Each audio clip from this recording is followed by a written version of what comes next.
സംശയം ഞാൻ ചോദിച്ചു, അതിനുള്ള മറുപടി പറഞ്ഞാൽ മര്യാദയ്ക്ക് സംസാരിക്കാനുള്ള അവസരം തരൂ. അതുകുട്ടി ഇവൻ എന്തായി പറയണത്? സുഗുണ അതേ ആരിഫ് ഹുസൈൻ എന്തിനാണ് ഞാൻ പറയുമ്പോ കയറി ഇടപെടുന്നത്? നിങ്ങൾ മണ്ടത്തരം പറയുന്നത്. ഇത്ര മര്യാദ കെട്ട വിവരം കെട്ട ഒരു വർഗീയവാദിയെ പോയിന്റ് പറയണോ വേണ്ടെന്ന് ഞാൻ തീരുമാനിക്കാം. എന്താ സംഭവം അറിയില്ല, ഞാനിപ്പോ എത്തിയുള്ളൂ. ഇന്നും കിട്ടിയില്ലേ? കിട്ടി. ഇവിടെ ഈ സ്കൂളിൽ ആദ്യമായിട്ട് ഹിജാബിന്റെ സംഗതി വന്നപ്പോഴല്ലേ നിങ്ങൾ പറഞ്ഞത് ഇത് തിരിച്ചാ സംഭവിച്ചെന്ന് വിചാരിക്കാം. തിരിച്ചാണ് സംഭവിച്ചെന്ന് വിചാരിക്കാം. ഇവിടെ ആദ്യമായിട്ട് കാവ്യ എടുക്കണം എന്ന് പറഞ്ഞിട്ട് ഒരു സംഗതിയാണ് ഇവിടെ വന്നിരിക്കുന്നത്. നിങ്ങൾ എന്തായിരിക്കും ഇവിടെ പറയാം?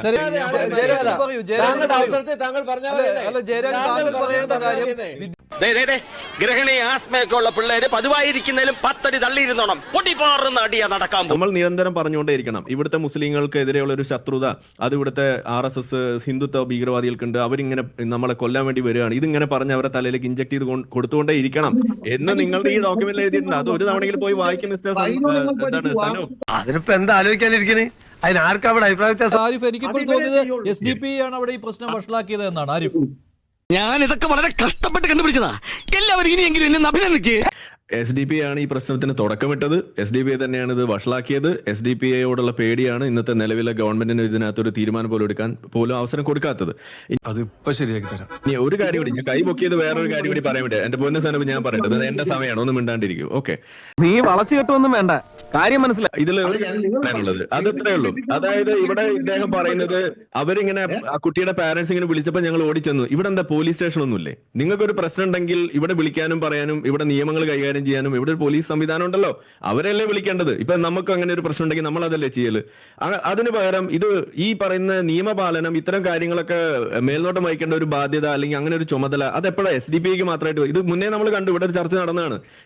ഈ ഭക്ഷണത്തിന് വേണ്ടിയിട്ടുള്ള ഒരു ഏർപ്പാടാണ്, അല്ലാണ്ട് വേറെ. ഈ കണ്ണൂർ ഒരു കുടുംബത്തിലെ ഒരു സ്ത്രീയെ തല്ലിക്കൊന്നത് അന്നും SDP-കാരാണ്. ഞങ്ങൾ വിളിച്ചു പറഞ്ഞു, ഞങ്ങൾ പോയി, ഞങ്ങൾ ഔദ്യോഗികമായിട്ടൊന്നും ഇടപെട്ടിട്ടില്ല എന്ന്. ഇതന്നെ നിങ്ങളിപ്പോ ഇവിടെ ആവർത്തിക്കുന്നത്. അപ്പൊ നിങ്ങളുടെ കയ്യിലിരിപ്പ് ഈ സാധനമാണെന്നുള്ളത് ഇവിടെ മുന്നേ നമ്മൾ കണ്ടിട്ടുള്ളതാണ്. അപ്പൊ അതിനെ ഒന്നും വെളുപ്പിക്കാനുള്ള അവസരമായിട്ട് ഈ അവസരം നിങ്ങൾ ഉപയോഗിക്കുന്നത് മനസ്സിലാവുന്നില്ല എന്നൊരു തെറ്റിദ്ധാരണ നിങ്ങൾ ഉണ്ടെങ്കിൽ അത് നിങ്ങൾ മാറ്റിവെച്ചോളൂ.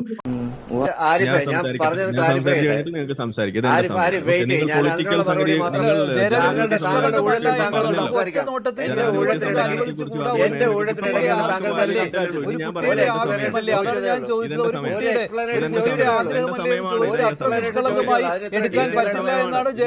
ജയരാജ് ആരിഫ് ഹുസൈൻ പറയുന്നതിന്റെ പരമാർത്ഥം, അതിനുള്ള മറുപടി ജയരാജ്. ഇത് വല്ലതും നടക്കുവോ പ്രസിഡന്റ്?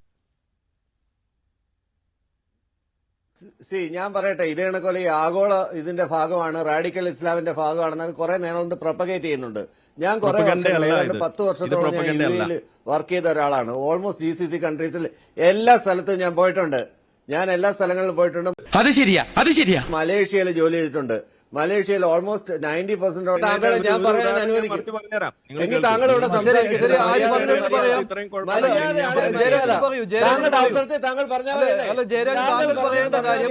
കാര്യങ്ങളൊക്കെ കൈവിട്ട് പോയല്ലോ. വിദ്യാഭ്യാസ മന്ത്രി കന്യാസ്ത്രീകളെ അവഹേളിച്ചു എന്ന ഒരു നിലപാടിലേക്ക് സഭകൾ പോവുകയാണ്. അതാണ് ഫാദർ ജോഷി മയ്യാറ്റിൽ പറഞ്ഞത്. അതിനുള്ള മറുപടി പറയൂ. ഇനി ഇപ്പൊ ഇത്തിരി നാറിയാലും അത് ഞാൻ അങ്ങോട്ട് സഹിക്കും. ഇപ്പൊ ഉള്ളതിനേക്കാൾ കൂടുതൽ നാറരുതെന്ന് എനിക്ക് പ്രാർത്ഥനയുള്ളൂ. എനിക്കൊരു കാര്യം ആഡ് ചെയ്യാനുണ്ട് മഞ്ജുഷ്. ഇതിങ്ങനെ ഇത് തെറ്റിദ്ധരിപ്പിക്കാണ് ഇവിടെ നിരന്തരമായാണ് ഇത്തരത്തിലുള്ള ആരോപണങ്ങൾ ഉന്നയിക്കുന്നത്. ഇതിന് വ്യക്തമായ ബാക്കിംഗ് ഉണ്ട്.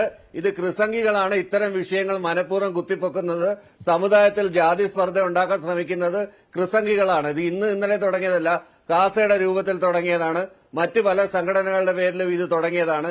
പല ആളുകൾക്കും സ്വന്തം അനുഭവം ഉണ്ടായപ്പോഴത്തേക്കും അതിൽ നിന്നൊക്കെ മാറി പറയുന്ന അവസരം കൂടെ നമ്മൾ കണ്ടതാണ്. ഓരോ ഉടായിപ്പായിട്ട് അറിയിക്കും. ഡോക്ടർ ബി ജയരാജ്, അവിടെ SDPI ഉണ്ടായിരുന്നു.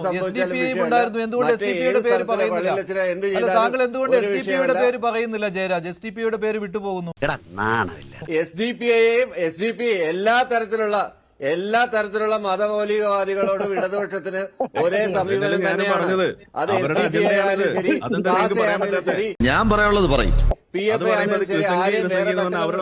ആരെയും വേറെ തട്ടിലൊന്നും കാണുന്നില്ല. ആരെയും വേറൊരു തട്ടിലും കാണുന്നില്ല. അതല്ല നിങ്ങൾ ഇതിനകത്ത് നിങ്ങൾ ഇവിടെ ചെയ്തത് എന്താണ്? ഞാൻ പറഞ്ഞത് ജയരാജൻ ഇവിടെ ചെയ്ത തട്ടിപ്പ് എന്താന്ന് പറഞ്ഞു കഴിഞ്ഞാൽ ഇവിടെ കന്യാസ്ത്രീകളുടെ വേഷത്തെ അവഹേളിക്കുകയും ഹിജാബ് എന്ന് പറയുന്ന സാധനത്തെ എന്തോ മുന്തിയ സാധനമാണെന്ന് വരുത്തി തീർക്കുകയും ചെയ്യുന്നു. അങ്ങനെയല്ല. ഹിജാബ് എന്ന് പറയുന്നത് ഇന്ത്യൻ നിയമത്തിന്റെ അടിസ്ഥാനത്തിൽ അത് എസെൻഷ്യൽ പ്രാക്ടീസ് അല്ല എന്ന് ഇവിടെ വിധിയുള്ളതാണ്. മാത്രമല്ല ഇവിടെ അതിന്റെ കൃത്യമായ ഇസ്ലാമിക മാനമുണ്ട്. അതിന്റെ കാരണം എന്ന് പറയുന്നത് കവി തല്ലു വാങ്ങിയിട്ടേ പോകുന്ന തോന്നുന്നു. അതാണ് ഉണ്ടായിരിക്കുന്നത്. അപ്പൊ നിങ്ങൾ ഞാൻ നിങ്ങളോട് ചോദിക്കണം, ഇവിടെ ഈ സ്കൂളിൽ ആദ്യമായിട്ട് ഹിജാബിന്റെ സംഗതി വന്നപ്പോഴല്ലേ നിങ്ങൾ പറയുന്നത് ഇത് തിരിച്ചാ സംഭവിച്ചെന്ന് വിചാരിക്കാം. തിരിച്ചാണ് സംഭവിച്ചെന്ന് വിചാരിക്കാം. ഇവിടെ ആദ്യമായിട്ട് കാവ്യ എടുക്കണം എന്ന് പറഞ്ഞിട്ട് ഒരു സംഗതിയാണ് ഇവിടെ വന്നിരിക്കുന്നത്. നിങ്ങൾ എന്തായിരിക്കും ഇവിടെ പറയാം?